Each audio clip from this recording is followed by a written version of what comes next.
This is the Double Doinkers with Willie J and Nic. We are a fantasy football podcast. This week we bring to you our Doinkers of the Year, our most valuable Doinkers, and 3 of our favorite players that we're going to tell you should leave a draft with. So with that said, what's up, Willie? How you doing, man? I'm doing good, Nick. I'm doing good. Heck yeah. I'm excited. We were just talking about this before we started here. There's only 2 episodes of this left, which means there's only 2 weeks of this left before the season starts. And then we're going to be in it. We're going to be doing the actual season playing. I don't know about you guys. I know everyone loves the draft, but I really love the actual playing and seeing this come to fruition. I've gotten so hyped up just watching some clips from the preseason. I can't, my brain can't even comprehend what it's going to. We're at the point where I think I've got my kids stoked for the season because they've been watching the preseason videos with me. Like the 5-year-old is all like, "Is that football, Dad?" And I'm like, "Yeah, it is." And he's like, "Do we get to watch that soon?" And I'm like, "Yep." Oh, and like I'm when you get a present when you're a kid on Christmas Eve, and you get like one little present, and then that's what the preseason is to me. And then the next start of a season is Christmas morning. And the good news is that like there's been no absolutely insane Raiders news yet this year so far. There was something. What was it? It was the Christian Wilkins thing. But besides that, he's gone though. So yeah, they just punched him off the team, which is wonderful because usually the crazy Raiders news lasts for the whole entire preseason. You're just left with this feeling of dread inside, and I don't know if other fan bases understand that. Not the same level, but when you got Pete Carroll and Tom Brady there, they're at least probably running a tight ship, and that's it's new. For the Raiders. Yeah, I don't understand it. I'm like, nobody has died, nobody's frozen their feet. Like this is excellent. Okay, so let's go ahead and let's jump into the news because there's a lot of news and it's pretty important news for the season before we get into our Doinkers. Willie, why don't you kick us off with some news? Okay, so first big news is some quarterback. I guess you would say solidifications, or if that's a word. Basically, 2 of the worst quarterback situations in the NFL. The Colts and the Browns have announced their QB1 for Week 1. In the Colts situation, it's Daniel Jones, which is it's got to signal the end of the Anthony Richardson era. Like I understand that Jones will probably struggle. He is Daniel Jones after all. Richardson will probably get another shot, but the fact that he can't beat out DJ in preseason when he's been playing healthy in games, it just really feels like the beginning of the end of him, at least in Indianapolis. It's kind of wild how many terrible videos that Anthony Richardson has made in this short time in the NFL. Because I just saw one where he's talking about how much easier the NFL was than college. Yet he can't get a starting job. I just can't believe that he has done this over and over again. But so I've heard a different take on this. I've heard the take that Anthony Richardson being benched right now is better for his development because if they need to pull the quarterback halfway through, at least they're putting Anthony Richardson in. He'll have more time to have watched. Now, I think I agree more with you, but I think there's that wrinkle. See, I would agree if it was Joe Flacco again. If he was, being benched for Joe Flacco, another half season to learn behind him, similar to Bryce Young and Andy Dalton last year. It wasn't like Dalton was going to come in as a somewhat young quarterback and, possibly challenge as a long-term replacement.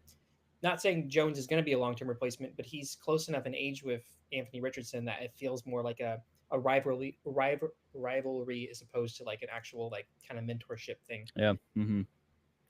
Yeah. I agree. I thought it was a little interesting of a take, but it could go either way on this one. I think I'm leaning more in your camp that they're not going to bring Anthony Richardson back. That's a failed pick.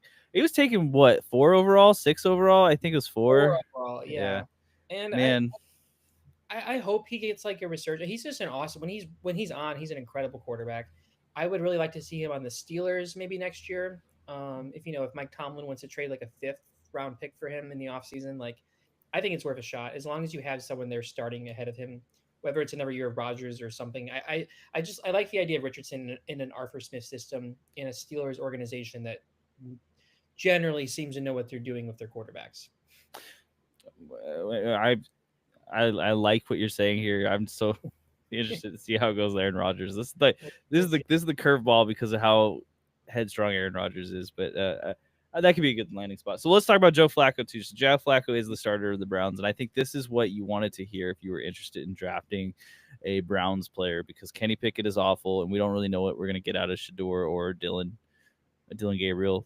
Should I say Gabriel is his last name? Then there's a Gabriel Dylan. I'm spacing right now. It's Dylan Gabriel, yeah. Okay. So you don't know what you're gonna get out of Sanders or Gabriel. So this is it. Joe Flacco on an interview had the funniest answer for how they said, "Do you think you're gonna be this season long starter?" And he says, he's like, "Hey, you know how this goes."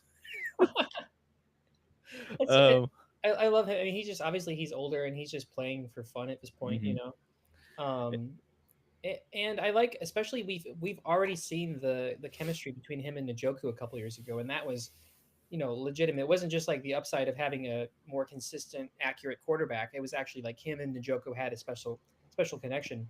And I think Njoku was like tied in 4 or 5 in those several weeks where he was playing. So definitely a boost in his potential.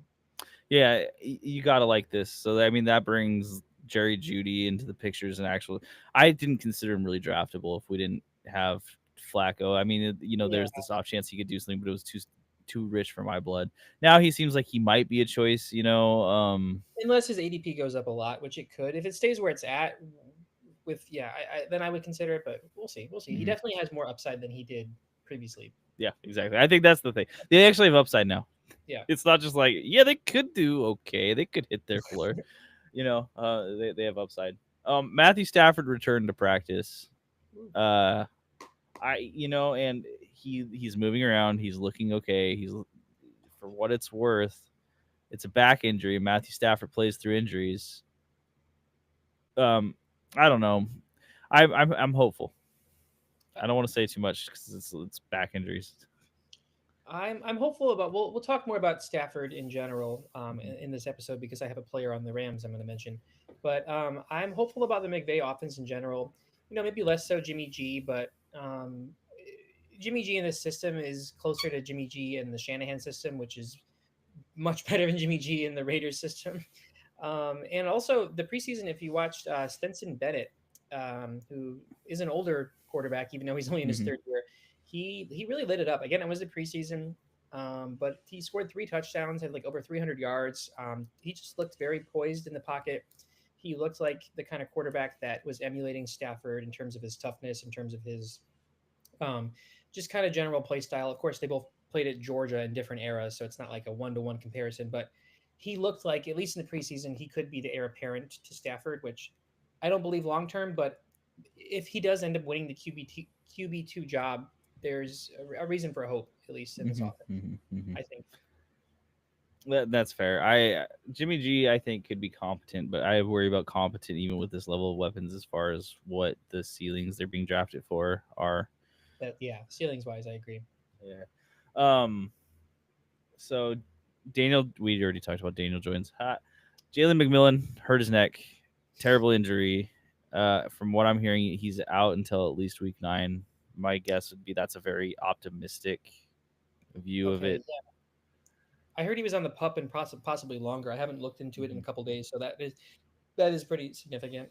Mm-hmm. That's a rough injury, man. Yeah, it was. And you don't like neck injuries. No. Devon Achan is dealing with a calf injury. More bad news, because calf injuries, they don't just go away unless you rest them. And we're coming up on week 1. I haven't seen that his week 1 is like in imminent danger, but have heard whispers that it could be. It's a calf injury, and that's one of those injuries where you just don't really know in the long term, or like even like a couple weeks from now. It's something to look at. Mm-hmm. Um, I think in our episode where we talked about, I think it was running back rankings. I did mention that Achan like clearly has his backfield, and I think he is the most talented back for sure. But I regret not mentioning Jalen Wright and the rookie Ollie Gordon, just because I saw a bit of them in the preseason, and they're not the same level as Achan, but I think that they are competent. And if Achan does not play, then they are definitely, possibly both, especially Wright, but possibly both rosterable. Mm-hmm. Just given that, Gordon looked really good. Uh, yeah, Gordon 2 years ago was again like the best running back in college football at mm-hmm. Oklahoma State. So he has the potential to be an incredible NFL running back, but like his teammate Quinn Ewers, they were much better in college, and we'll see. But um, yeah, Achan's injury does scare me a bit. But It's hard because he was also getting up there. He was at the 1-2 turn event essentially at this point, and now you're looking at a situation where like it's not really fair to have called him injury prone just because he's small, right? But that's kind of what had happened. yeah, But now the issue is that does this injury crop up again at some point? it seems like And if the answer is yes, then you're going to miss time. I would no longer take him in the first round, but I do like his value in the second if things stay consistent. In just wicked news, Sky Moore got traded to the 49ers. Woo! We'll talk more about that later. I'll just drop that here. I will as well, actually. Yeah. So Devon Vele got traded to the Saints. what a fleece. Okay, I'm sorry. Like Devon Vele, like he looked really good last year. I think he had like 400 yards as a 7th round pick. The Saints gave up a 4th round pick in their rebuilding. You'd think I don't know. Here's the beauty of it is that the Saints are not a well-run organization right now. Not right now. I mean, in the Mickey Loomis era, yeah, they have not. No, I have faith in their future. This year, I have absolutely no faith. Like, their new head coach, and I'm spacing on his name right this second. The old Cowboys, Kellen Moore. Yeah. I think he can put together something interesting. I just don't see how it's going to be with Spencer Rattler and Tyler Shook. I just don't see it. Oh, and thank you for mentioning them because they are the Saints are the last organization to announce their QB1 for Week 1, and it's between Rattler and Shuck. And it should just be Wildcat with Kamara if he could throw the ball to himself. Yeah, like that's why Kamara has been really consistent in my rankings, just because he's gonna be a featured part of his offense, regardless of who's the QB. He just is that kind of pass catching back. Okay, that's the news I have on the docket here. I got 2 more I want to mention really Throw quick. it out there. Let's go. First of all, I just want to mention Tyson Bagent. Yeah. Rookie, backup quarterback for the Chicago Bears, signed a 2-year, $10 million deal. He had a really awesome press conference. He did. It's true. This is true. I would recommend, even if you're not a Bears fan, I would recommend go watch it. It's really heartwarming. Dude, the Raiders gave him that contract. I'm just saying. That game, yeah. He went off against them. He did, yeah. He's a cool dude. It's a great podium speech. It's so good. Someone said he looked like Justin Herbert if Herbert was covered in tattoos, and I can't unsee it now. And then the other piece of news or non-news, I've kind of gone back and forth. Brian Robinson Jr. is being talked about a possible shop candidate for being traded, which I think personally speaks less to Robinson's talent, because I think I was really high on him. I mean, I'm high on whoever RB1 is in the Commanders' offense. I think it speaks mostly to the fact that they have a lot of faith in their 7th-round rookie, Jacoby Krosky-Merritt, who looked incredible in the Bengals game on Monday. Go watch highlights of that. He just looks like he has it. And I talked about him in one of our early episodes. He is a sleeper, very, very much so a sleeper, but he's got potential. Like, he has got potential. So if Brian Robinson does get traded, I'm going to be very high on him. But what I will warn, because I've been seeing like the hype is out of control right now for Totally is. I'm jumping on the bandwagon. And I don't blame anyone for that, right? I'm all aboard hype trains. I love it. What I'm going to tell you is, if you're drafting this week before he gets dealt, be careful, because this could be smoke. This could be smoke. And if Brian Robinson ends up staying on the Redskins and the Commanders, whoa. I'm sorry to every single person in the room. That's a slip. But if Brian Robinson Jr. ends up staying on the Commanders, then you're gonna have probably not an asset that you want as much as you think you do.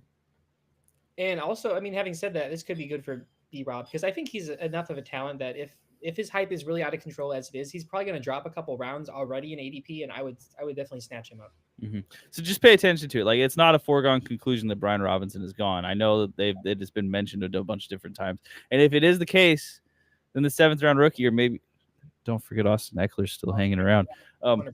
Yep. Like they become great values. And if Brian Robinson Jr. hangs out and drops, like you said, he becomes a great value. This is a value creator right now. Yeah, it's a weird situation. At first I thought it was just like some beat reporter trying to get some clicks, but I've heard it from a couple different sources, and it's been talked about a lot, Mm-hmm. obviously in the fantasy Mm-hmm. community. So definitely something to look at over the next week or so. Okay, sick. So without further ado, we're gonna get into our. I'm gonna do the deep voice, guys. Get ready. Our 2025 NFL Doinkers of the Year. So, because you've never heard us ever do this before, because we've never done this before, what this is it's very similar to a lot of other podcasts they have, their thing. We're going to give our top 3 players, followed by our absolute most valuable doinker, MBD. MVD. So, Willie, I'm going to give you the honor to start us off, drop our first doinker. All right, all right. Let's see. Okay, Nick, do you want me to go? I got 4 players here. Should I go with a quarterback or a receiver first? I'll let you pick. Receiver. Let's do quarterbacks last, Okay, I like that. before the MVD. Okay, so my receiver, I'm going to start off with, and this is in no order. Obviously, I picked my MBD as for a specific reason, but the other 3 are really in no order. They're just 3 guys that I feel really high about. You feel like really high about that are worth highlighting for a lot of different reasons.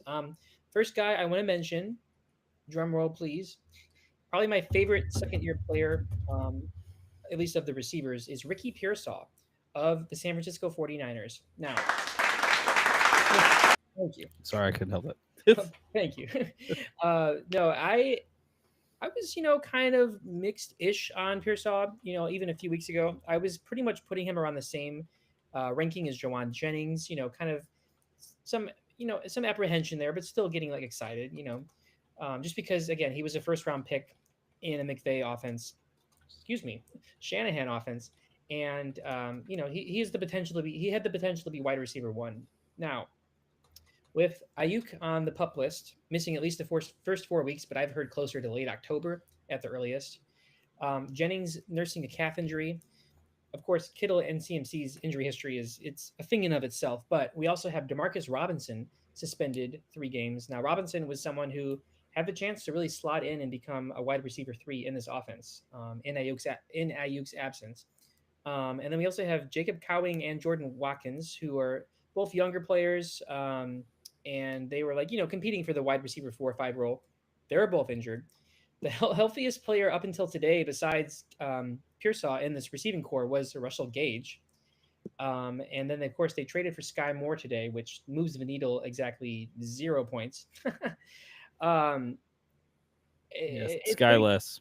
It's yeah, exactly sky less, and the sky is the limit though for Pearsall in this offense, not just based on opportunity, but really just like looking at him as a player. Like I was looking at some of his games from last year, which obviously there's a small sample size. He was wide receiver 82 overall, but he was coming off not an injury per se, a non-football injury in the sense that he was shot just at the start of the preseason, like shot in the chest, Mhm. and was in the hospital and like could have died, like a very very serious injury, not just physically obviously, but psychologically as well.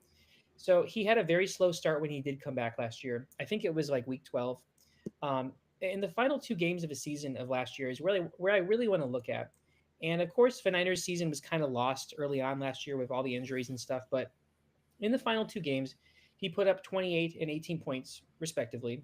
Um, Again, this he did score 2 touchdowns in those games, so it was there's obviously some scoring inflation there. However, those 2 games are the final or the first 2 games of his playing career where he had more than 6 receptions, or excuse me, 6 targets. So in the final 2 weeks of last season, they really started giving him the ball more, and he clearly delivered. Like if you watch some of the highlights, especially in the Lions game, he was really in that game, and he looked like Purdy's favorite option. Um, I'm not someone that likes to get hyped up about the preseason too much, but in the game he played last week, he had I think it was like 3 receptions, 42 yards, and he just looked awesome. And the chemistry between him and Purdy was just extremely apparent. Now, the reason I like Pearsall is because he's still going in like the wide receiver like 34, 35 range. I've seen some sites and some analysts put him up higher, but like his general ADP across all sites is still like within like the 7th, 8th round maybe up to the sixth at this point. Mm-hmm. But he absolutely has the opportunity to finish as the highest scoring player on this offense. And again, that is, considering possible injury history for Kittle and CMC, they're still the clear alphas. But so far, we've seen nothing in Pearsall's career that would suggest he's more of like an afterthought. Like, I've watched some of his highlights at Florida when he was there. He went in the first round for a reason. Like, he has the skill set to be an alpha wide receiver one, and I just think that given the opportunity he already has with injuries, he's going to absolutely deliver. And I have moved him quite a bit up my rankings. He had a hamstring injury earlier in the season, but he seems to have fully recovered from that. He's the wide receiver one, de facto wide receiver one, at least the first few weeks of the season, given Jennings' injury. And I love Pearsall this year. What do you think, Nick? Um, just the one devil's advocate question I have is do you think that there's any chance that this whole entire offense takes a step back with the O-line deficiencies that they have compared to previously? I mean, the biggest O-line deficiency they have is, the health of Trent Williams. I'm not sure where he's at. He's always a possibility of being injured for a minute. I don't know if he's playing right now. I know he was injured for a minute. I don't know. I thought he retired, but Oh, you're thinking of the Dolphins guy, the ever old O-line, the Teron Armstead. He retired. okay. Yeah. So Williams is still there. They did lose.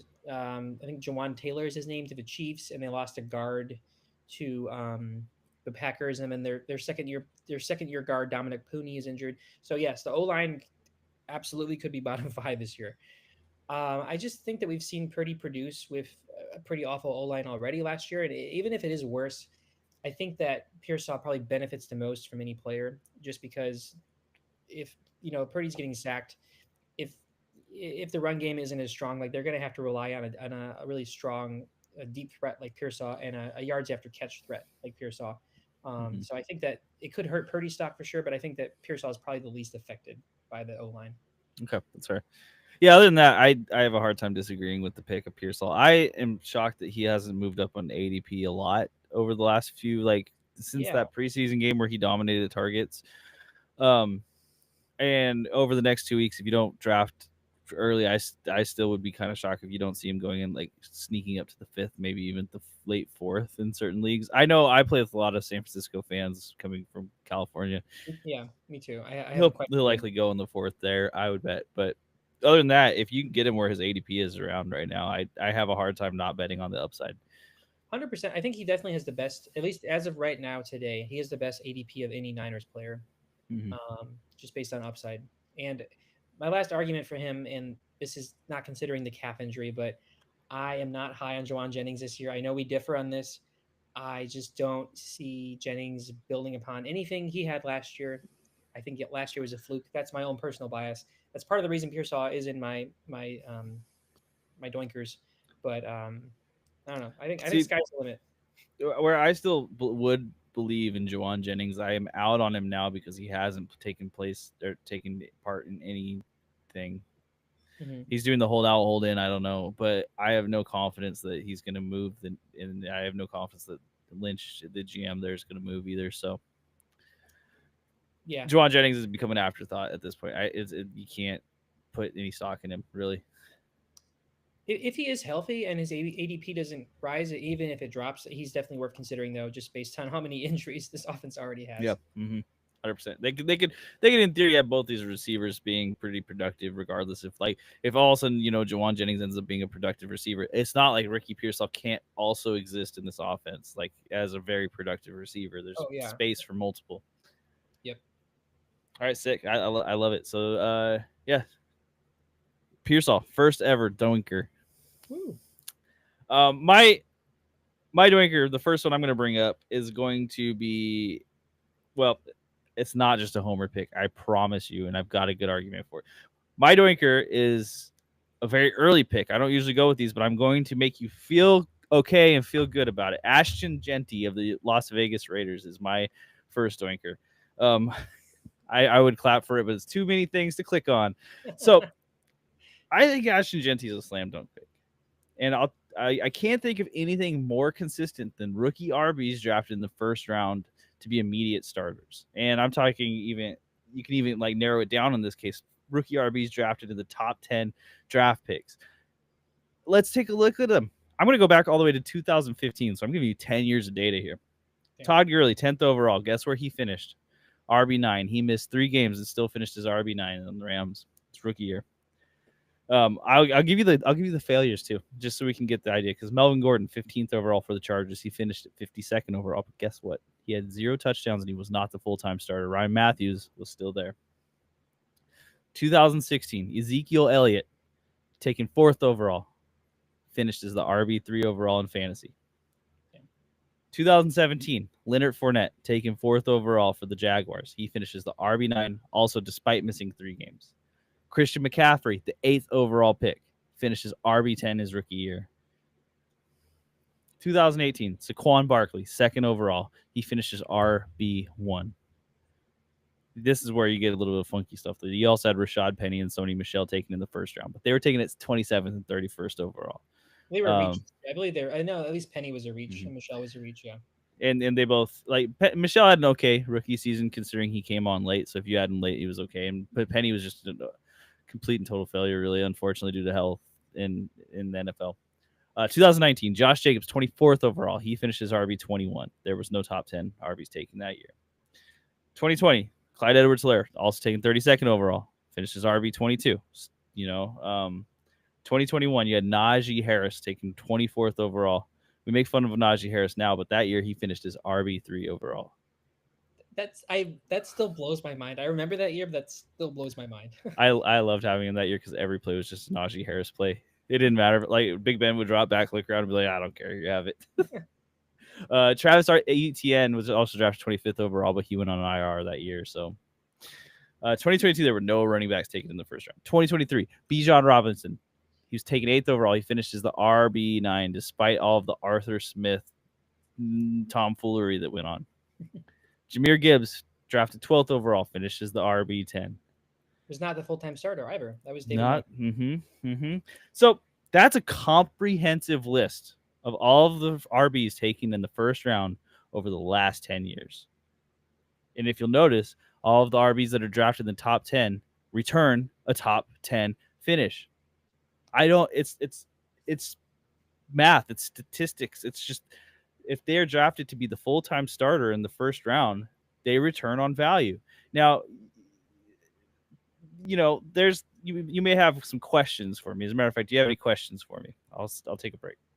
Well, okay, you're talking about a lot of first-round running backs, and a lot of them, even the ones going in the late, 8, 9, 10 range, kind of near where Genty went. It seems like they mostly finished around the RB9 range. Is Genty worth taking in the first round if he's like maybe averagely supposed to be finishing around the RB9 as opposed to like if you take him at RB4 or 5? So yeah, I would argue that he still is for 2 reasons. One is that the statistical, just the complete and total. I'm missing a word here, but the fact that there's pretty much 100% of these RBs finished in the top 10 RBs, that's so much safety. There's so much safety in this pick, regardless of what you think. And a lot of the other RBs still that finished as RB9, like let's take Bijan Robinson his rookie year, right? They still had someone else that took a significant portion of carries from them. Like he had Tyler Algier still hanging around. And you could look through this and see that was probably the case in a lot of these places. Now, Ashton Genty has Raheem Mostert at 32 years old as the only backup running back that's going to take any significant snaps, because otherwise it's still Zamir White. This offense wants to run. It's a Pete Carroll offense. It wants to pass, and I'm so happy that Ashton Genty had that big play because he was one of these guys for me beforehand. But we also saw that his skills can work on NFL-sized linebackers. Like he knocked over Lenore. That's a starting safety for the 49ers. That's not a backup. It was a starting safety that he just completely dominated and ran through. Ashton Genty's a wonderful talent. He's drafted in the top 10. He is the guy for the Raiders. It does not get more safe than this. So this is where I'm telling you, if you have, say you're picking in the back half of the first round and you want someone who is for sure going to keep your team relevant, Ashton Genty is the perfect pick. I do want to point out too, and I agree with pretty much everything you're saying. I am very high on Genty this year. I think he's being drafted quite possibly at his floor. if he's going late first round. I do want to point out too that some of the running backs that you mentioned, like Najee Harris, and it's been a minute, but I think Leonard Fournette too, Hmm. they were Hmm. not primarily, and again, Genty's not primarily, but they were not specifically talented pass catching running backs. Yeah. And if you're drafting in PPR, like we didn't see it as much as last year at Boise State, but the year before we saw a significantly higher receiving workload for Genty, and he is up in that tier at least of the Bijan Robinsons, where he is extremely talented pass catching running back. I don't want to do like a one-to-one comparison, but I'd say he's has more talent there than even a Barkley does. Um, and maybe like around the same level of usage at Boise State a couple years ago that like we see in the NFL with Robinson and Gibbs. So I think that's even more of a reason, regardless if it's a rookie or not. If you're drafting a running back in the first round, you want them to have that PPR pass catching Hmm. upside. And Hmm. Genty already slam dunk has that. Yeah, I love the pick. And this isn't just me being a homer. It just worked out that way, which is the best version of NFL. If it can just work out that way for you, it's great. This is Yeah, just you as soon as you see that RB before pick number 10, it's like that's a guy you need to target, and you can target him early and feel pretty comfortable. Like that's a pick in the first round that likely, almost certainly, will not lose you your draft, and it gives you the opportunity to win the draft throughout. exactly. So Willie, hit us with your second.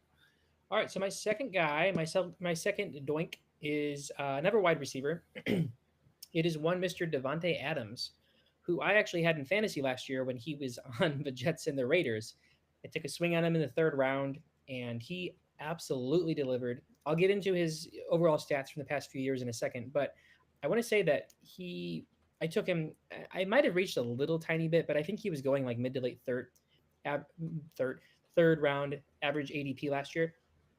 Right now, he's still going in the third round, but I think he's being drafted at his floor because if you look at Devonte Adams, some of his finishes. So last year he was wide receiver 11, despite missing 3 games, and he was playing with Aiden O'Connell, Gardner Minshew, and then the corpse of Aaron Rodgers. It was Now bad. it was Trust me. bad.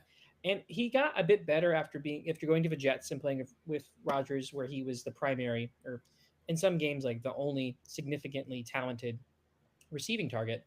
But even so, like his finishes after the Jets bye last year, after he was, a factor in the offense, he finished 17 points, 25 points, 42 points. I remember that week. 19 points, 9 points, 20 points. And this is when the Jets were playing for absolutely nothing, except for maybe Rodgers' ego. Now, if you look at those points, and if you look at even at his games in the Raiders, he just did not have games where he disappeared. Like his lowest game as a Jet was 9 points. And that was, again, I think he might have been playing against the Broncos that week, or I don't know. I remember looking it up, and there was like some clear cornerback Uh, one on the other team that was locking him up. you saw on the Raiders finish. It was the Ravens that he did wonderful against that he just killed. Well, no, it was his second to last game as a Jet last year. He had nine Mm. points. I forget who he was playing, but I think it was like If you keep going, I'll find it. But anyway, these are his Jets finishes, and his Raiders, even on the Raiders with absolutely terrible quarterback play, and mind you, Brock Bowers playing as well, stealing a lot of targets and receptions. He was just one of the most consistent receivers in the NFL completely last year. Like he finished as wide receiver 11 despite missing 3 games, which would be incredible for any receiver, especially a receiver in the situation where Devontae Adams was with his quarterback play. Um, and the year before that, on the Raiders offense again, 2023, he finishes as wide receiver 10. In 2022, which I believe was his first year on the Raiders, Hmm. where again he's playing with, that was Derek Carr at That least, was Derek Carr. Yeah. still not the greatest offense at all. He finished as wide receiver 3 in 2022. Every year that Devontae Adams has been healthy, and he's been like a focal point of the offense, which I think he was drafted in 2014, and he really broke out in like 2016. Every year he's been healthy, he's finished as a wide receiver 1. Now he's coming into the Rams offense. Easily the best offense he's been in since the early Packers days. And I would argue the best in terms of fantasy, it's the best quarterback situation he's had if Stafford's healthy, just because how Stafford utilizes his wide receivers and just targets them so heavily. And it's not just like Adams is coming into a Rams, McVay, you know, um, Stafford offense. He's coming into an offense that just lost Cooper Cup. Hmm. And Adams, despite his age, despite being older than Cup, he has been consistently healthy. I think he missed a significant portion of the 2019 or 20 season with a hamstring injury, but in the past few years, apart from that, like he has been consistently healthy. He hasn't shown any regression, at least not any major regression, despite turning like I think he's like 32, 33 now. He's just been this consistent guy every single year. His game is like primarily based around footwork and body control. So those things I don't think you see this drop off that like speedsters will have at age. Exactly, and those are his like most unique tools, but he is just such an all around, incredible receiver. And I looked it up. He's 32 years old. He's going to be turning 33 this year again. So there might be some hesitation about drafting an older receiver, an older player in general. I totally get that. But my main argument for why Adams is the doinker this year is I just really think he's being drafted at his floor. I think that again, I'm not going to bank on injury history of Puka Nakua, but I think if Nakua, does go down, misses some time, and Stafford is healthy, Adams will be the clear cut wide receiver one, receiving option number one on this offense.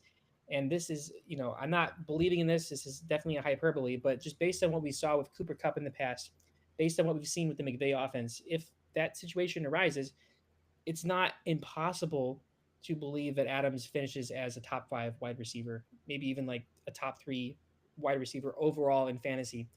I mean, again, 3 years ago with Derek Carr on the Raiders, he was wide receiver three. If the opportunity presents itself, and even if it doesn't, and Nakua plays every single game, the opposing team's secondaries are going to be locking down Nakua. Adams already is one of the best red zone backs in the entire NFL. I absolutely could see him if things break right.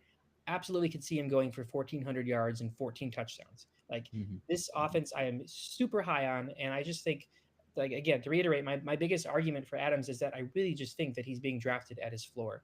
Like he is, like no disrespect to T Higgins, but I think that Adams is in the best fantasy opportunity to be the best wide receiver two option in all of fantasy this year in terms of returning value. And I think that he's just really a slam dunk. I really like him this year. I really like the Rams this year. And I just really don't see any negatives in his where he's being drafted right now.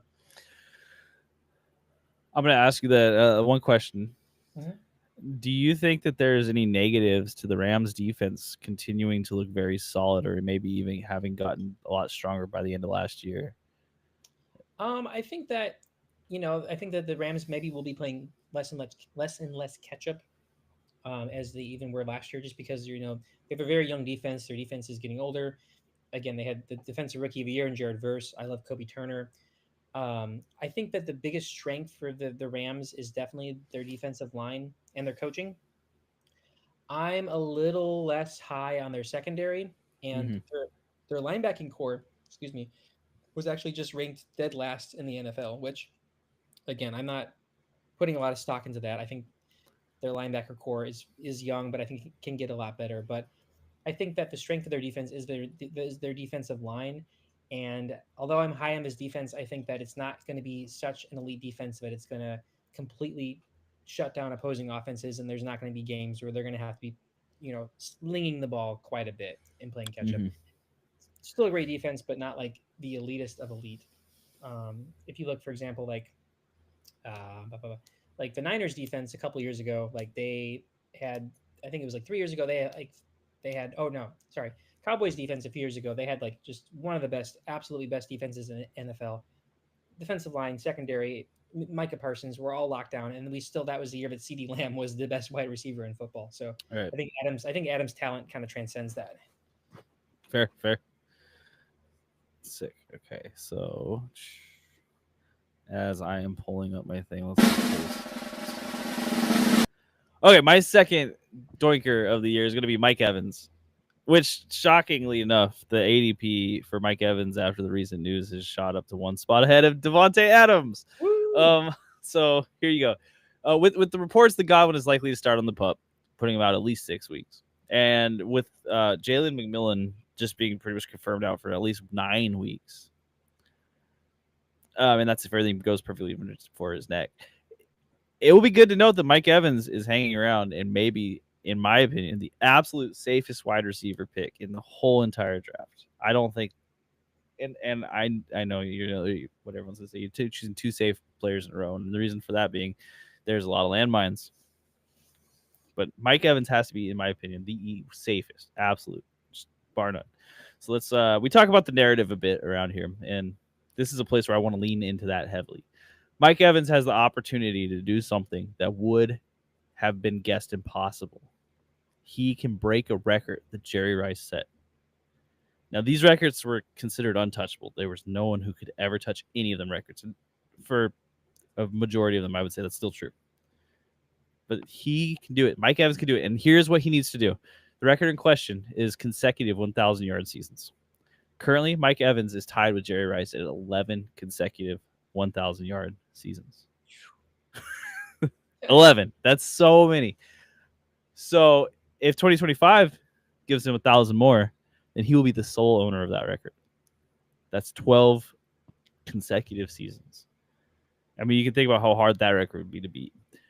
I bet that Mike Evans is going to be trying extra hard to make that happen. And even further than Mike Evans, I bet that the team is willing to try extra hard to make that happen for Mike Evans. Tampa Bay is a place that loves Mike Evans, and Mike Evans loves Tampa Bay. He's been there his whole entire career.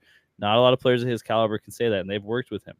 He's got Baker Mayfield as his quarterback. You think about how hyped Baker Mayfield gets for all this stuff. He's going to love this. And this room has just drastically cleared out. The pie has just gotten so much larger for Mike Evans. You know, you still have a Emeka Egbuka there, who I think could be a fantastic pick. I've raised it. Like he's really impressed me just with all the injury news and everything. Mm-hmm. Like, yeah. And I agree. He deserves to rise, and he is going to be an awesome name. But don't forget about Mike Evans, this guy who has returned on value over and over and over again. Now, I know that the first question is going to be, well, isn't Mike Evans too old to return value? Isn't he going to get injured? Isn't he going to get hurt? Isn't he like washed at this point, right?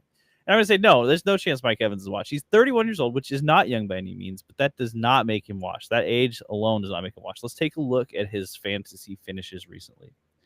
2024, he had 74 receptions, 1,004 yards, and 11 receiving touchdowns.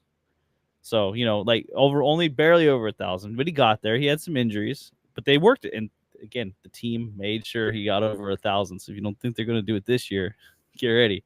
2023, 79 receptions, over 1,200 yards and 13 touchdowns. That's a phenomenal season.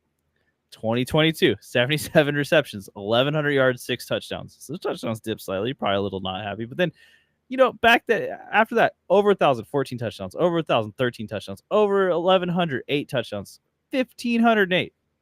You know, like Mike Evans is just Mr. Consistent. He does not miss these numbers.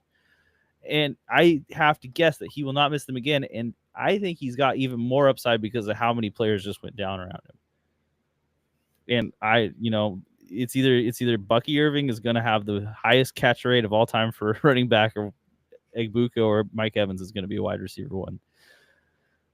But yeah, so sure, he just barely broke the 1,000 in the 17-game season. But for fantasy purposes, you were still happy with his touchdown totals. And Godwin had soaked up a lot of that early season production last year.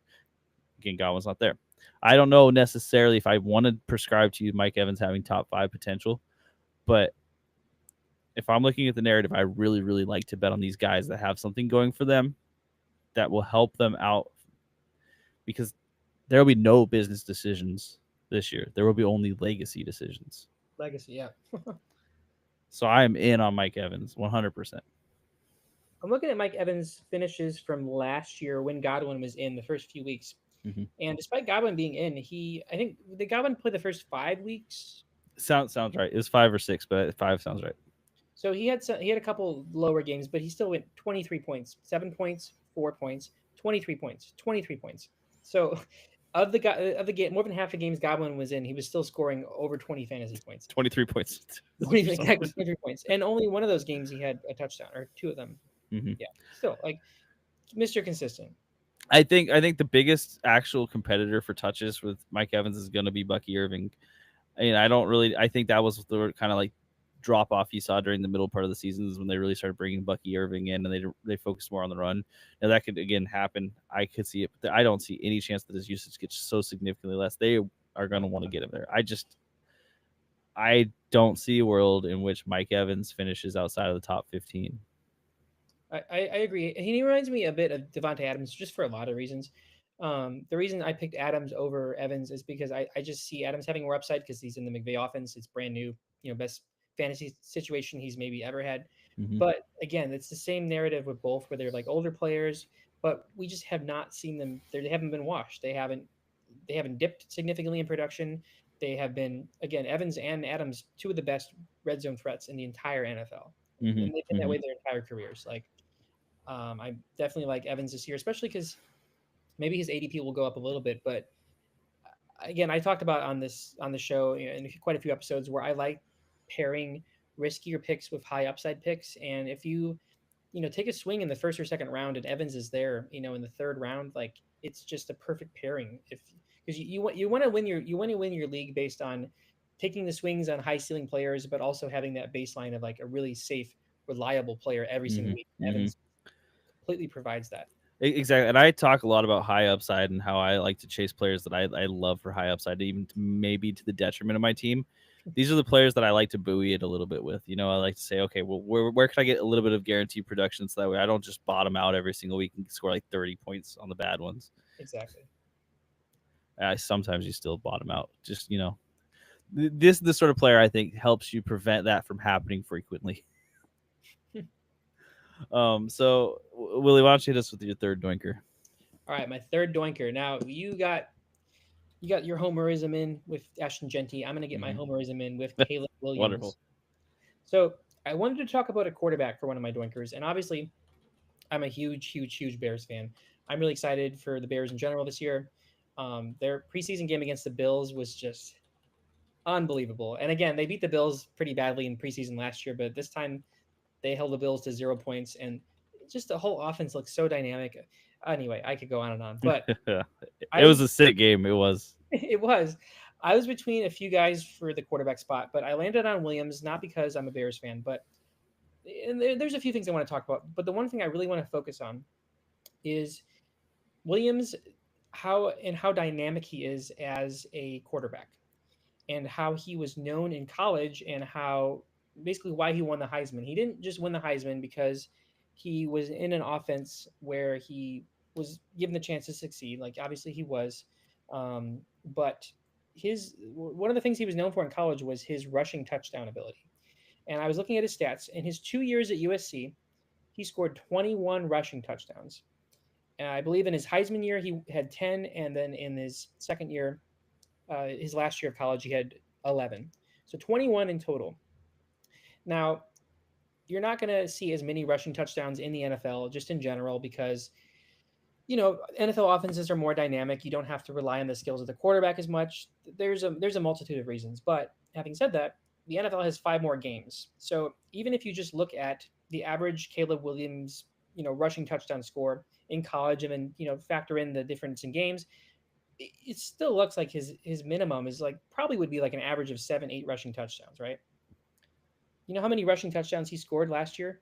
Yeah, Zero. I was gonna guess Not a none. single. And this is a quarterback that won the Heisman in college because of how dynamic of a player he is and because of how good he is scoring in the red zone. Scored 0 rushing touchdowns. Now, Caleb Williams was QB 16 overall last year in fantasy, and this was in an awful situation. I don't have to talk about that.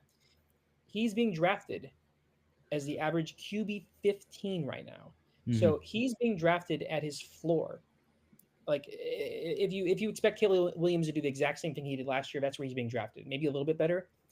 And there's so many factors of why he could be better this year.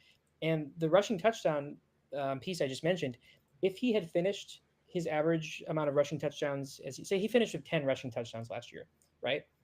Again, I'm not putting the expectation of that happening. Like, Justin Fields only scored 8 in his best year as a Bear. Josh Allen only scored 12 last year, but like still 10 rushing touchdowns. It's not something that you can totally discount. If he scored that many last year in the same terrible offense, he would have been QB 8 Mm-hmm. overall. So that is enough reason to get excited about his potential. But and I just will get into it, even though we're aware of how good the Bears offense is upgraded this year.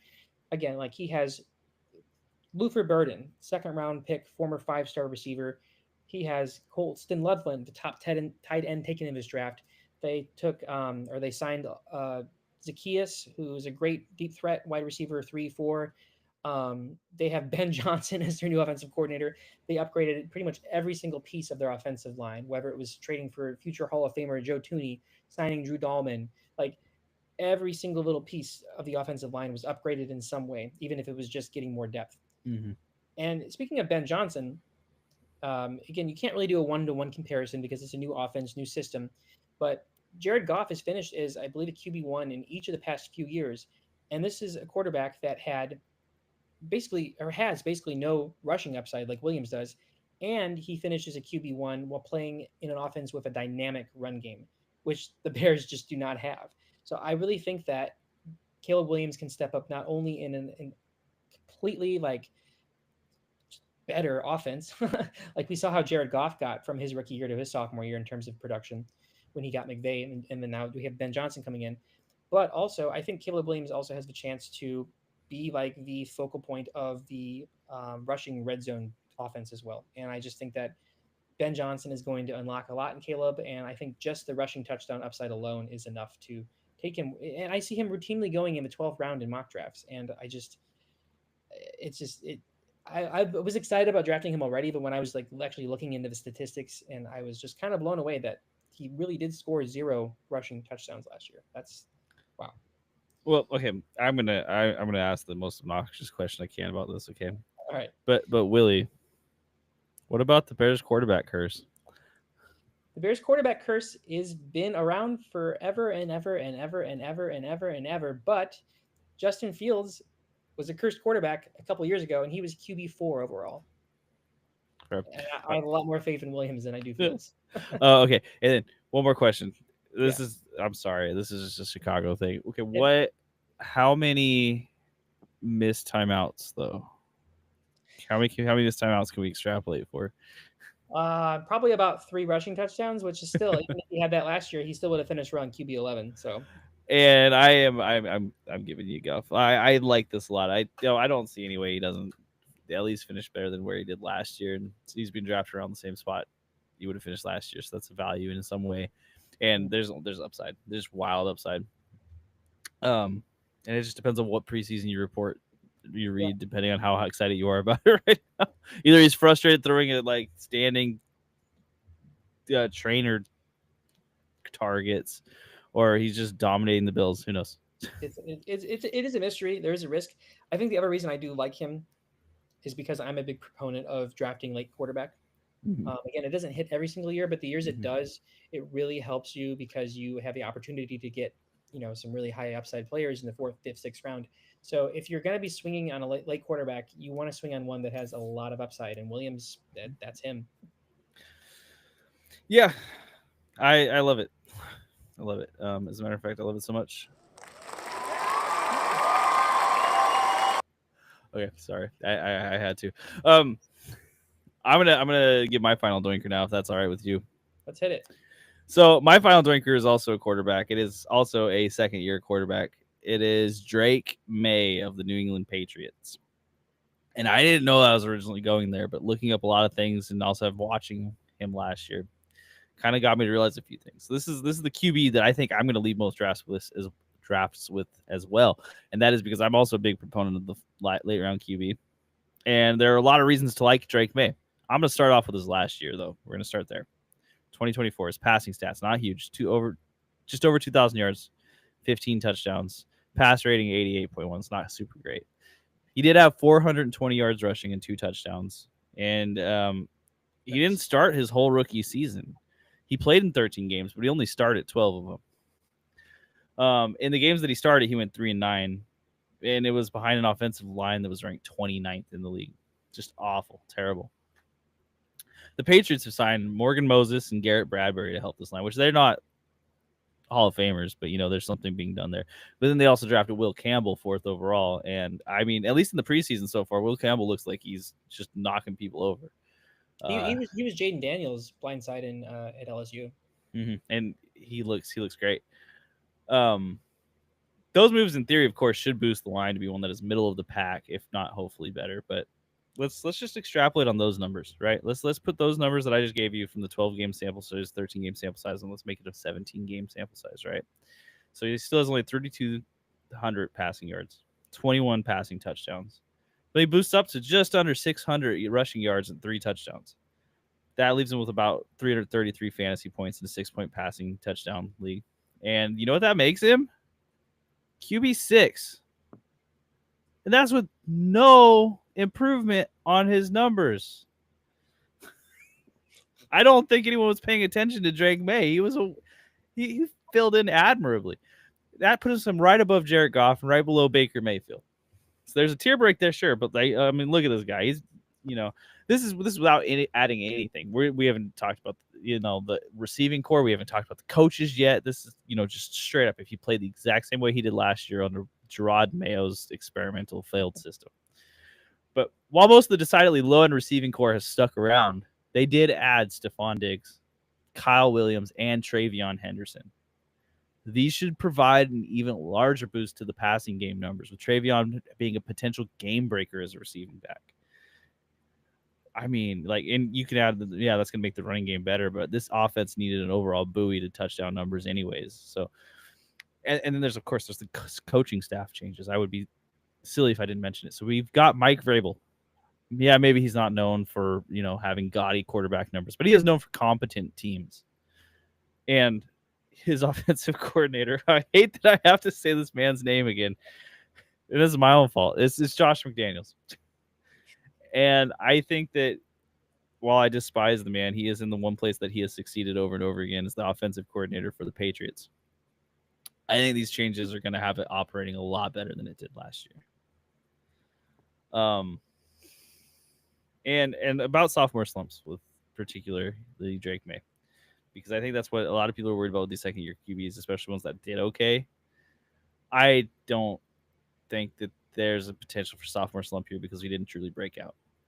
Exactly. I worry about sophomore slumps when it comes to players like CJ Stroud or possibly Jaden Daniels this year, where when you already saw their peaks, and we've only really seen the valleys of Drake May. He's being drafted so low that I'm not even worried. Even if he had a sophomore slump, he'd probably finish around where he's being drafted. Worst case. Yeah. And QBs do have sophomore slumps. That is true. It's not always it's not guaranteed, but in this particular case, he only started 12 games. He came into a situation that was really bad. Jacoby Brissett was just getting destroyed every single game behind their offensive line, and he made it look okay. I mean, how many deep bombs to Demario Douglas and Keyshawn Boutte did you see? Quite a few. And if you're like, who are those guys? I don't blame you. That's the thing, is he was doing it with nobody. Hunter Henry was probably his most well-known receiver. He led the team in receiving yards, which blows my mind.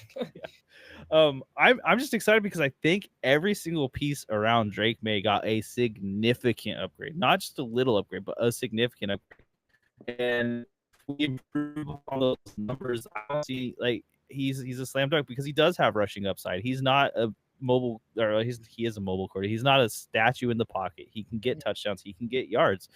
And he's being forgotten about because he's in the Patriots, who have been pretty bad for the last few years. And even when they were great, Tom Brady wasn't exactly the best fantasy quarterback of all time. But I'm saying that's a mistake. I think everything you said about Drake, I'm glad you picked him because not everything, but very closely everything you said about him was very similar to why I like Caleb Williams. They're rushing, they're mobile quarterbacks that were in very, very, very bad situations last year, and they're being drafted where they finished last year. And that is just a recipe for return on value, I think. And again, whenever you look at these league-winning quarterbacks, for the most part, and the last few years, I will agree, has been a little bit abnormal. You've wanted one of the top drafted quarterbacks, but prior to that, you always wanted the value pick. Maybe not the number one overall quarterback, but the quarterback who went from drafted at 10th, 11th, 12th, then jumped into the top 5. And I think Caleb Williams and Drake May, those are the two that, if I had to guess, they have the best opportunity to do so. I agree. Do you have any questions, anything? No, I think that, just thinking about Drake May, I think that I really do see him in a similar situation to Caleb Williams, and they're being drafted around the same spot. I really do want to emphasize too, with the later round quarterbacks, the ones that are league winners, it's really starting to matter more and more in fantasy, and you do want to have that mobile upside if you are taking a quarterback late that you want to like potentially like league win you, not just like have upside, but league win you. Mm-hmm. The mobile quarterbacks are the way to go. Yep. I love either pick, but Drake May was my choice here. So let's go into our most valuable doinkers. Woo. This is the guys that we are saying they will be on championship teams. So I'm gonna do something here. It's gonna be a little bit annoying to everybody, I'm sure. Most valuable doinkers. Okay, go ahead, Willie. All right. So I went back and forth between two guys on this offense. I ended up going with the one that I really think I at least have more confidence in because he has a safer floor, and I just really see the upside here. And this is really a gut check pick. And if I'm being completely transparent, I would say this guy's probably in the same range as the other three Doinkers I mentioned, but I am picking him as my MVD, my most valuable Doinker, because this is a gut check kind of feeling. And my MVD is Tony Pollard, which is Tony P. Tony P is not the sexiest name, honestly. And even though he's returned value pretty much most years he's been drafted, especially in 2022, he is the kind of player that I think provides the combination of a safe floor with high touchdown upside value that we saw with James Cook last year, just to give an example of last year. Now, I think that Tony Pollard has some negatives if you compare him 1-to-1 to James Cook, because on paper, he's certainly in not as good of an offense as James Cook, and he is older than James Cook. But I think that Tony Pollard can return value just based on where he's being drafted and the amount of usage I think he's going to see. So Mm-hmm. I want to talk about his stats on the Cowboys. So in his 2 years, two breakout years, 2022 and 2023, on the Cowboys, he finished his RB8 and RB14 respectively. So both around that RB1 finish. He signed a 3-year deal with the Titans going into 2024. He was coming off an ankle injury that definitely hampered some of his early season production, I think, on the Titans. He was also splitting carries with Tajay Spears for a portion of it. Now, what I'm looking at with Tony Pollard is I think he's being drafted like around the fifth, sixth round, which is about where he finished last year with a little more upside. Because the ADP is taking into consideration some of the positives that have happened this season around him. But I think personally that I think that they're not taking the positives into enough consideration or not looking at all of them. So last year in 2024, he finished as the RB21, which he's being drafted, I think, on average about RB 23, 24. So he's being drafted below where he finished last year. Now, in terms of the offense as a whole, they still have the same coaching staff, at least the same head coach with Brian Callahan, but their offensive line, similar to how I talked about with the Bears, the offensive line of the Titans has dramatically gotten better. Now, so first of all, with younger players, we have year 2 of J.C. Latham and year 3 of Peter Skronsky. These are the right guard or left guard and right tackle. And they were, it takes a while for the offensive linemen to get acclimated to the NFL. So they got better as the season went on last year. They're coming into like their quote unquote, breakout years. They also have a healthy Lloyd Cushenberry. So Lloyd Cushenberry is a center that played on the Broncos that the Titans signed to a massive contract last offseason, but he got injured within the first couple weeks. So now he's back and he's healthy. They also signed Kevin Zeitler, a guard from the Lions, who again is a bit older, but he was a very important piece of that Lions offensive line, which has routinely been Mm-hmm. the best Mm-hmm. or one of the best in the NFL the past few years. And they also signed Dan Moore to a massive contract. Now Moore is a left tackle on the Steelers, or was, excuse me. He was not by any means one of the better tackles in the NFL, but he got a lot of money from the Titans, and he was one of the offensive linemen that was responsible for Najee Harris and the Steelers. So they're bringing in these guys. They have healthy guys. They have young guys that are developing. The offensive line has gotten significantly better, and I think they hired an offensive line coach either this year or last year that was really well known for being just a really great coach. I don't remember what year it was, and I forget his name, but just another piece there. The other reason I'm really high on him is, again, I talked about this already with touchdowns, but he scored just 5 touchdowns in 2024, and he finishes the RB21. Now, if he doubled those number of touchdowns, which is, like around the 9-10 ranges, which is where he was finishing on average his breakout years in the Cowboys. If he doubled the number of touchdowns last year, he would have finished as RB12 overall, which is 12 spots higher than where he's being drafted. I'm also just super, super high on Cam Ward. I think he's going to come in and really surprise a lot of people. Again, surprise. He was taken number one overall, but I really think that he's going to add a lot to this offense. And I think they're going to be in the red zone significantly more than they were last year. Can I just say one thing? You might have saw me like laughing over here a little bit. It's because the offensive line coach for the Titans is Bill Callahan. That's who it is. That's Brian Callahan's dad, and I laugh a little bit because again, as a Raiders fan, he was so terrible. I think he's significantly been known as being one of the better. He probably is. He probably there's a good overlap of Raiders coaches that were terrible but great other places. So, according to AI, Callahan is considered to be one of the best offensive line coaches in the NFL. That's the first thing that shows up. He's been around forever. He has been around forever. He was the head coach of the Raiders in the 2002-2003. So he did make the Super Bowl with them, but he didn't change the Gruden playbook at all. He was the head coach for the Raiders. Yeah. Mm-hmm. Okay.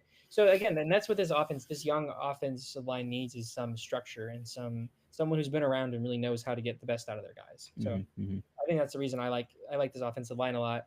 With Pollard too, Tajay Spears, who is someone that I think that I would not have had Pollard on this Doinkers list if Spears was still a significant factor. I was underwhelmed with Spears last year.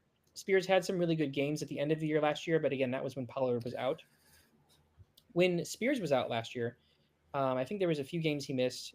Pollard was getting on average about 80 to 85% of the carries, which is an absurdly high number for a running back. Mm-hmm. That's like within the top 10, top 5 of any like running back core or rushing offense in the NFL.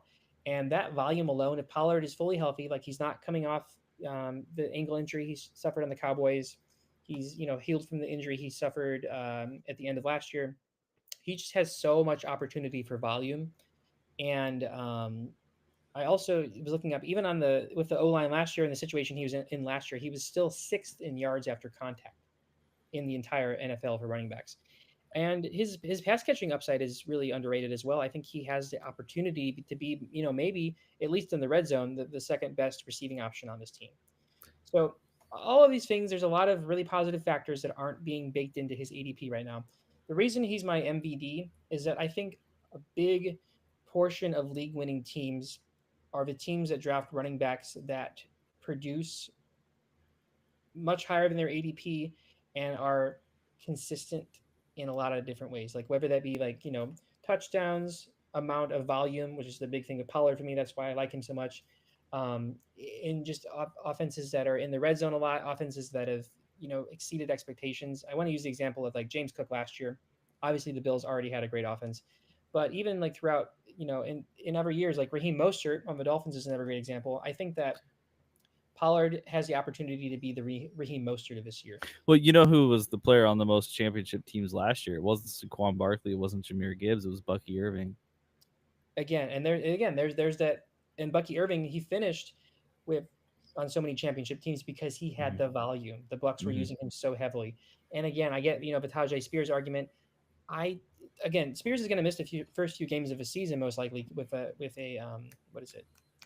high ankle sprain, which is the worst injury you can have as a running back. And again, there could be competition from Spears. There could be some red zone steals, but my gut check feeling tells me that this is Pollard's year. The Titans want him. Cam Ward's going to be a beast. The O-line is going to want to be one of the most, if not the most improved in the NFL because it was bad last year. And I just, my gut, everything is just telling me Pollard is going to be the Raheem Mostert of this year. Yep. You're here first. I'm not hateful, or I don't disagree with this at all. I think I had some social media posts early on about my biggest sleeper, and I think I said Tony Pollard pretty early because I think this Titans offense is just getting they're underrated. Mm-hmm. My thought on Tony Pollard and why his ADP is suppressed is simply because people still remember him from the Cowboys when they drafted him in the first round and he didn't return on it. And it was the year he was injured for a bit of it, like at the end of that's when he did. Yeah. And then his first year back, I think he didn't do super hot. If that might have been last year where we even see that. And then I think that was the year before though with the Cowboys. we're years removed from the injury, and he's only getting better and better. I think people really kind of forget about how injuries you sometimes did last over seasons. Exactly, exactly. Especially when they're the kind of injuries that he had a Mhm. couple years ago. So I don't think people are really like taking Pollard seriously because of the past history, and I think that's a mistake. I really do. The other thing I forgot to mention that was one of my most exciting points was that again the Titans offense was probably the worst in the league last year. It was absolutely abysmal. Pollard still had over 1,000 yards, and he's Yeah. had over 1,000 yards the past 3 seasons. Like Mm-hmm. that is consistency. That is the volume you want to see from your running backs. Yeah, and I mean, you already talked about Tajay Spears, but Tajay Spears looked really competent because he was a receiving back behind Derrick Henry. Yeah, Derrick Henry, who they weren't the Titans at that time for some reason were completely unwilling to throw the ball to Derrick Henry, really. So they bring in Tajay Spears, and he would do okay because he was the only one catching passes. yeah. Tony Pollard can catch passes, so there's not this like a one for one replacement or one for one reason to swap them out every single drive. I love this pick. I think Tony Pollard is a wonderful pick, and I think if you're going zero running back, Tony Pollard's got to be the one he's going to be someone that you need to target. Yeah, I think that I absolutely I've adjusted my running back rankings with injuries and stuff, and I think I moved Tony P up to my RB 13 overall, Yeah, which again is much. He's being drafted much lower than that. yeah, yeah. So I agree. I there's no disagreement here for me. All right, so I get to my most valuable doinker. Hmm? My most valuable doinker, likely to no surprise to anyone who's listened to a couple episodes here, Cortland Sutton of the Denver Broncos. Woo!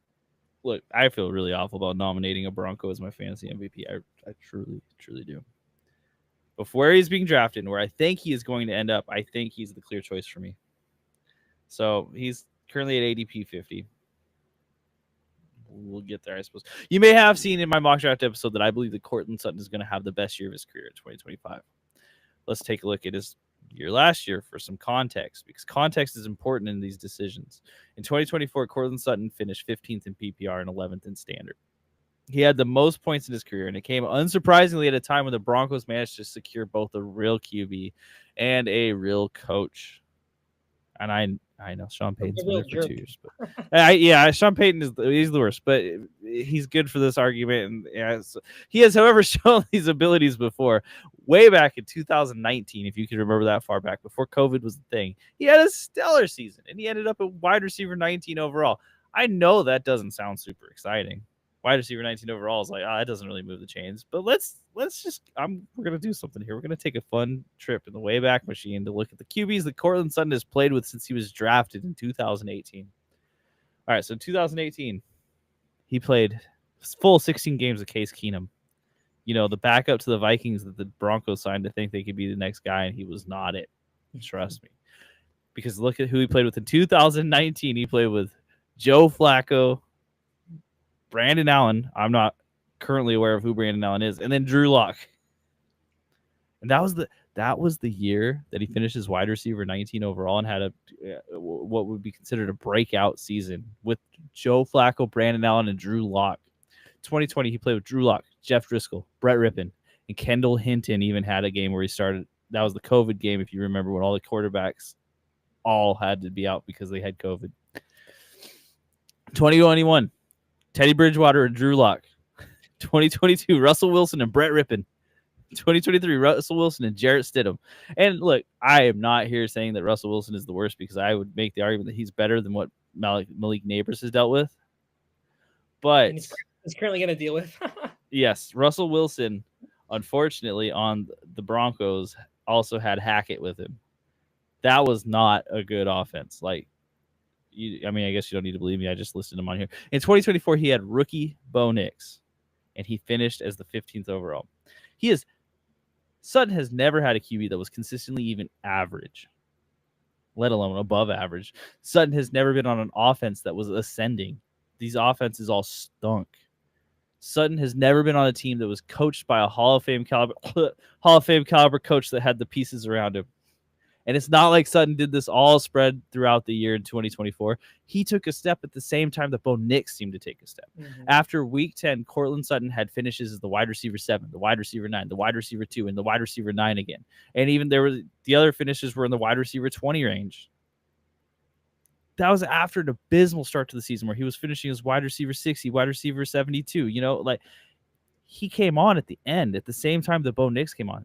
In my mind, that is a sign of offensive growth. And that is exactly what I want to see.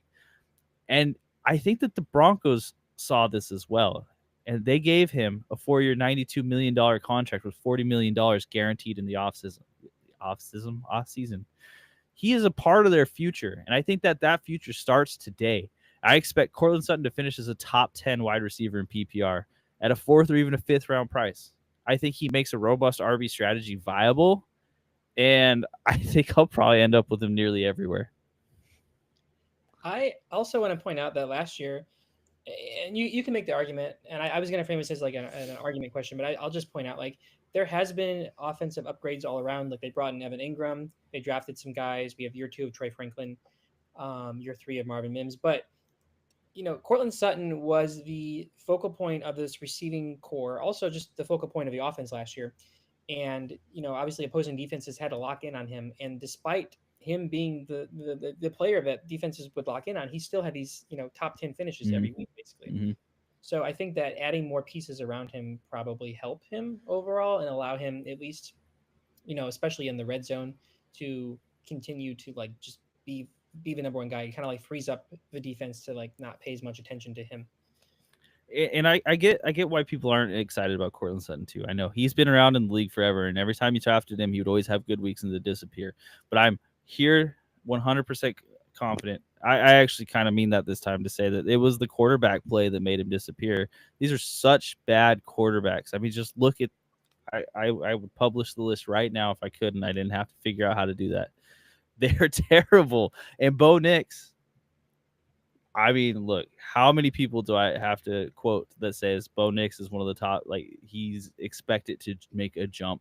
Bo Nix doesn't make that jump without Cortland Sutton also making a jump at the same time, or at least being consistent with what he did at the end of last year. And if that's the case, when you're in the 4th round and people are choosing, these like maybe wide receiver 2s, and you can get a wide receiver 1 that returns as a wide receiver 1, oh boy, I think you're going to love it. I think that lets you get those running backs that you're worried about. Like, this helps team draft strategy. I love Cortland Sutton as a pick. I mean, you saw I took him in the 3rd. That's probably a little bit too early. Your team still turned out really good. I mean, given that you took him. I like it, and I'm all in. And I hate that because he's a Bronco, but that's just, I want that to be a point that is like, this is how sure I am of this pick, is that even with the Broncos, I'm willing to be like, okay, let's go. I'm definitely not as high on him as you, but I think that he has some of the most upside of any of the wide receiver 2s being drafted. And, in some drafts, he's going wide receiver 3. I think his ADP's gone up a little bit, but he's still being drafted pretty late. I think that a big reason to really like him this year, though, is because of the upside. And like, it's not a 1-to-1 example because Bo Nix is, going into his 2nd year, but I see Cortland Sutton as that kind of Terry McLaurin type year. Mm-hmm. He already had it at the end of last year, but I could see him having, if you extrapolate what he did, in the last like 9 weeks of last year into a full year, it looks more like a Terry McLaurin year with even more upside. Mm-hmm. So, and then, like you said, that's who you want as your potential wide receiver 1, wide receiver 2, especially when you're going with a robust running back strategy. I like that we picked 2 guys for our MVDs that are players you want to target that are not being drafted as running back 2, wide receiver 2, but have the absolute opportunity to return value as that running back 1 and 2, wide receiver 1. Yeah. Again, this is, if you want to know, I don't think that you can always just win your draft, right? I don't think that's necessarily the thing. And I also don't know that you can lose your draft. I don't really believe that. I've heard people say you can. I don't know. I think it'd be really, really hard. But these sort of picks that can return value larger than where they're being drafted can definitely ease you through the season. Yeah. It's the difference between getting like 2 RB1s and a wide receiver 1 versus, 1 RB1, 1 wide receiver 1, and a bunch of mid players otherwise. Yeah. That sounds super obvious. It is super obvious. Just these are the players that I think are going to pop off. And I agree with Tony Pollard as well. So I think if you can get yourself a Cortland Sutton and a Tony Pollard, man, you're doing great. Which, yeah, love that sentence. You can't disrespect the old guys, and they're not even that old. They're in their late 20s. They're my age, literally. But Yeah. Cortland Sutton is 29. That's also like he hasn't hit that cliff year for wide receivers yet. So if you're worried about Pollard, I that, think, is about to turn 28, which is like just at the start of that cliff. But I'm 28, and I'm not quite there. Give me give Pollard a few more months. yeah. I mean, it'll happen eventually. But yeah, so those are our most valuable doinkers, and then our 3 doinkers that I don't know. I lost the plot of that sentence. It's gone. So check them out. Yeah, I've listed them in the chat here if you don't want to look it up. But also join us next week, the last week of preseason shenanigans before we start getting into our actual season preview. Other than that, will you have anything you want to say before we go?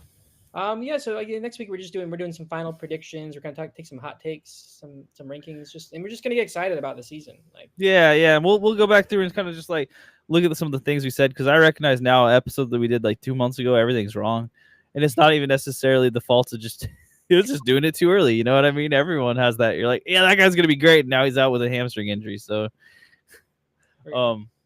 yeah. But until then, check us out next week. Doink out. doink doink. Sick, dude.